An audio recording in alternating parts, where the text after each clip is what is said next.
వెన్న పాలల్లో మీగడ తీసి పెట్టుకున్నా, డీప్ ఫ్రిడ్జ్లో పెట్టుకున్నా, బయట పెట్టిన కరిగింది. ఇది గ్రైండర్లో వేసి పట్టుకున్నాం. ఇక కొంచెం వేసిన చూడండి వెన్న అవుతుంది, కొంచెం అయింది. ఇలా మళ్ళీ పట్టినాక మీకు చూపిస్తా.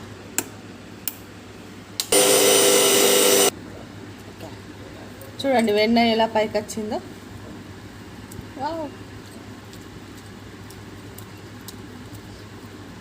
బాగుంది, సూపర్గా.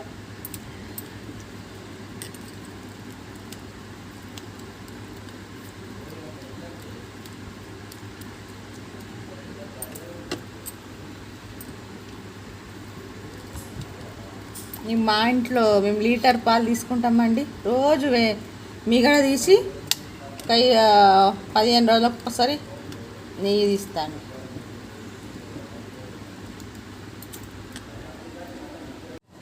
వెన్నని మనం గ్రైండర్లో వేసిన తర్వాత ఇది వచ్చింది.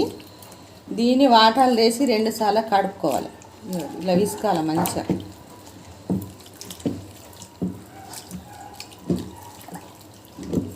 ఈ 2 సార్లు వాష్ చేస్తే అప్పుడు నెయ్యి వేసుకోవాలి.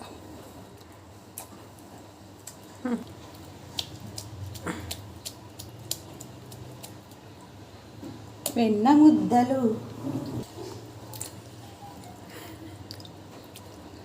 ఇంకోసారి వాష్ చేసుకున్నాక పెట్టుకోవాలి.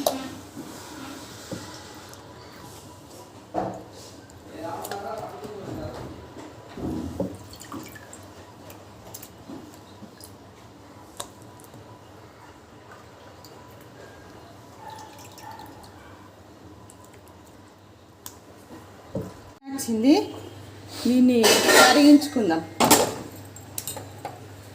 స్టవ్ వెలిగించుకొని సిమ్లో పెట్టేసుకోవాలి. తర్వాత కరుగుతుంది చూడండి.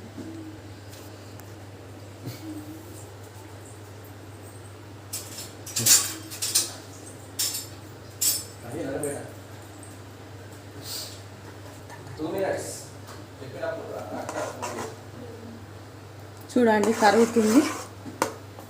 కరిగిన తర్వాత మొత్తం చిన్న పెట్టేసి అట్లనే వదిలేయాలి. ఏం కలపని అవసరం లేదు. దొడ్డు ఉండాలి పాత్ర, కొంచెం లావు ఉంటేనే మంచిగా అవుతుంది.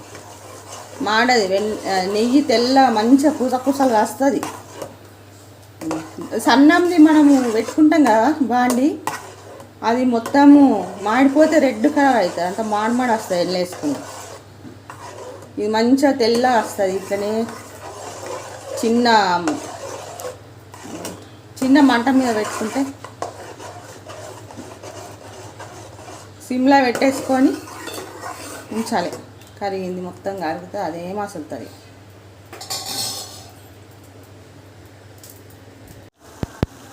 చూడండి మన నెయ్యి రెడీ అవుతుంది. ఇంకా కొంచెం అయిపోతే అయినట్లే అయింది నెయ్యి. చూడండి వడపోసుకుని కొంచెం దొడ్డు మంచిగా మందపాటి గిన్నె పెట్టుకోండి. మాడది తెల్లగా వస్తుంది. అయిందండి, బంద్ చేసిన. ఇక మనం గిన్నె పెట్టుకొని బాక్స్ పెట్టుకొని ఒక జాలి పెట్టుకొని బట్ట పెట్టుకుందాము. దీంట్లో వడపోసుకుందాం.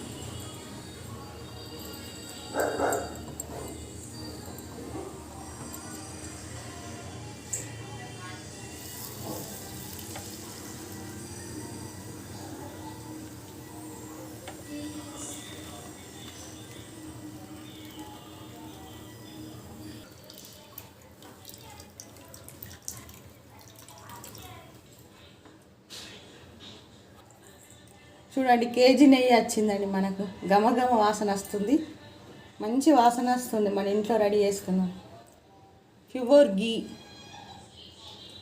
మీరు కూడా వేసుకోండి ఫ్రెండ్స్. ఇంట్లో మీగడ తీసి జమ వేసుకొని ఫ్రిడ్జ్లో పెట్టుకోండి. డీప్ ఫ్రిడ్జ్లో 15 రోజులకు జమ వేసిన తర్వాత దాన్ని గ్రైండర్లో వేసుకొని మిక్సీ చేసి నేను చూపించిన విధంగా వేసుకోండి. బాగుంటుంది ఫ్రెండ్స్. మన పిల్లలకు మన ఇంట్లోది మన పిల్లలకు ఆరోగ్యంకు మంచిది.